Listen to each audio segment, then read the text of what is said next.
Mr. Speaker, Assalamu alaikum. Peace be upon you and peace be upon all of us.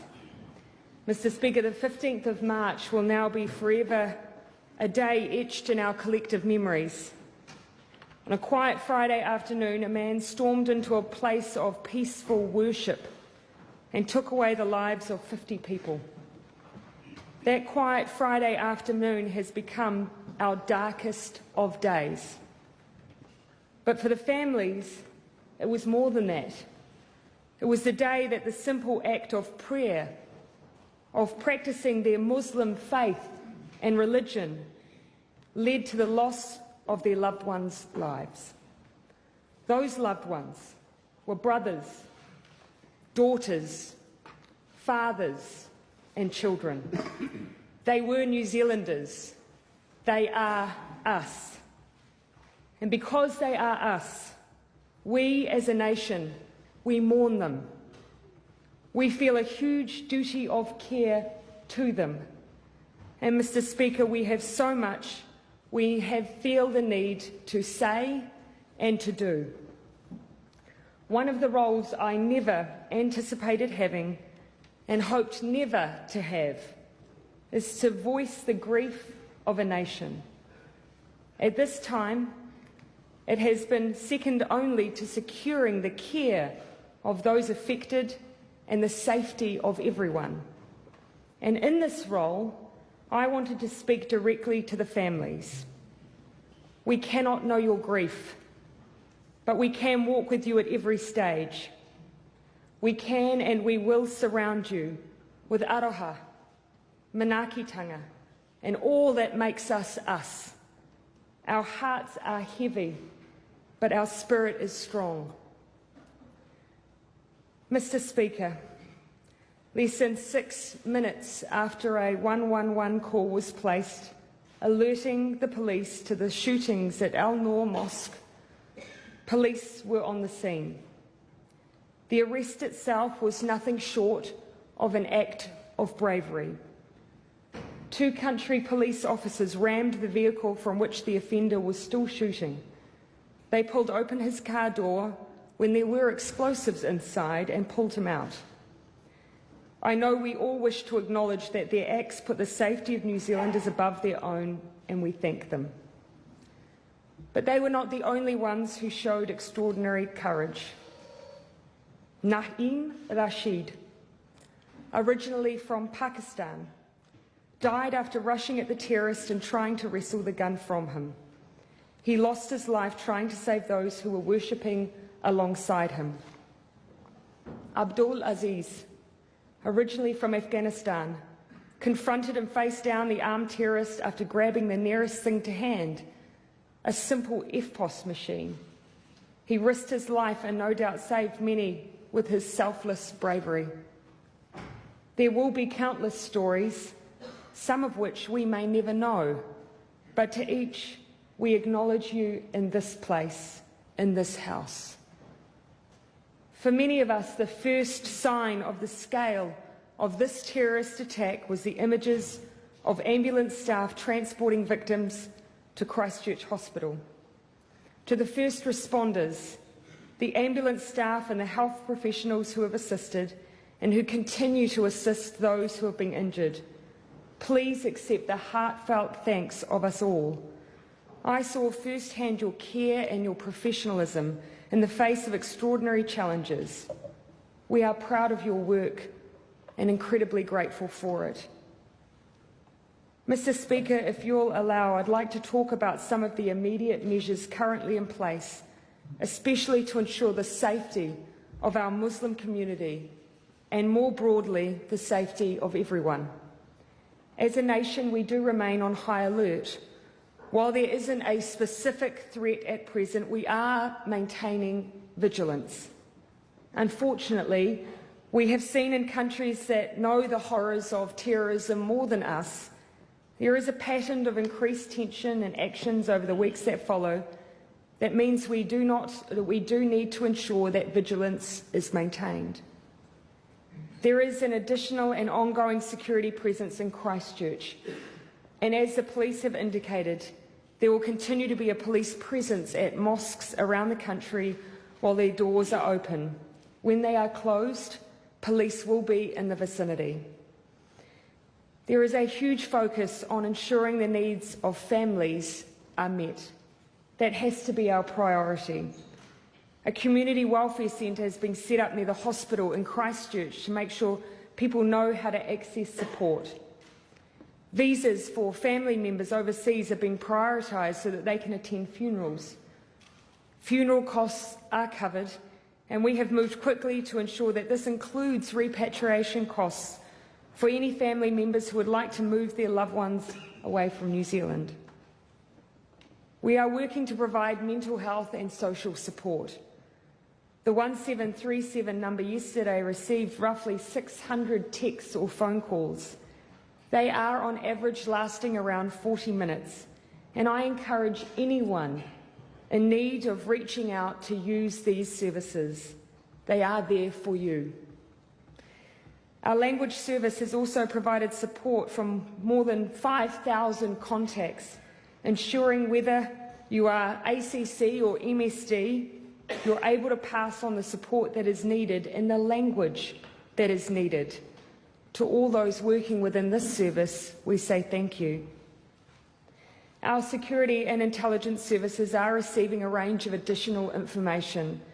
As has been the case in the past, these are being taken extremely seriously, and they are being followed up. I know, though, Mr. Speaker, that there have rightly been questions around how this could have happened here, in a place that prides itself on being open, peaceful, diverse. And there is anger that it has happened here. There are many questions that need to be answered, and the assurance that I give you is that they will be.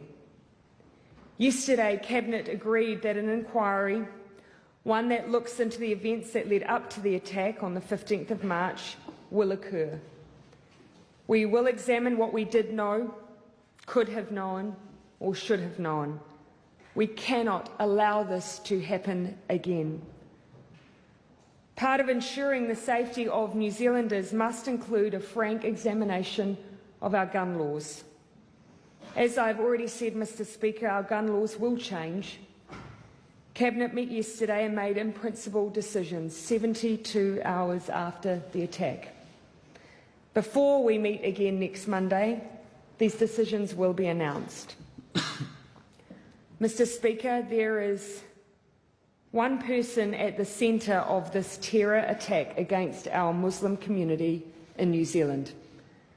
A 28-year-old man, an Australian citizen, has been charged with one count of murder. Other charges will follow.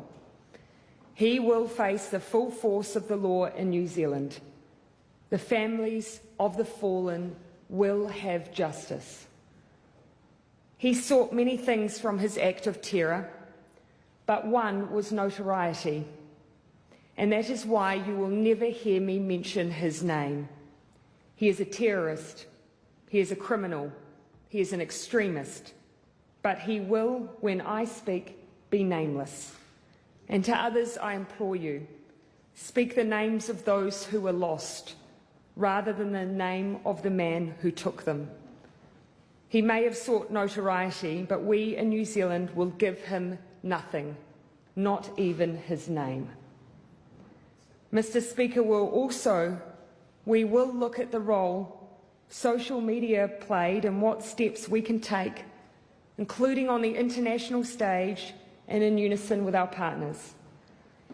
There is no question that ideas and language of division and hate have existed for decades, but their form of distribution, the tools of organisation, they are new.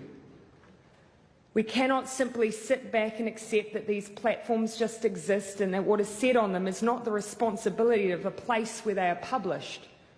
They are the publisher, not just the postman. There cannot be a case of all profit, no responsibility.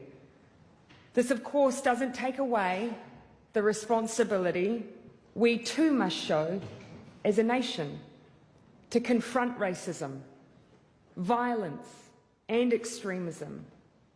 I don't have all of the answers now, but we must collectively find them and we must act. Mr. Speaker, we are deeply grateful for all the messages of sympathy, support and solidarity that we are receiving from our friends all around the world. And we're grateful to the global Muslim community who have stood with us, and we stand with them. Mr. Speaker, I acknowledge that we too also stand with Christchurch and the devastating blow that this has been to their recovery. And I acknowledge every member of this House who has stood alongside their Muslim community, but especially those in Canterbury, as we acknowledge this double grief.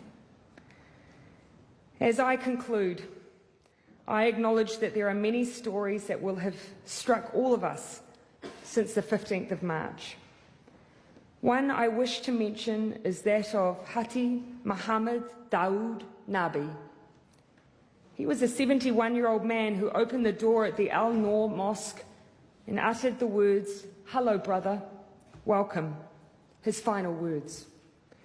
Of course, he had no idea of the hate that sat behind that door, but his welcome tells us so much, that he was a member of a faith that welcomed all its members, that showed openness and care.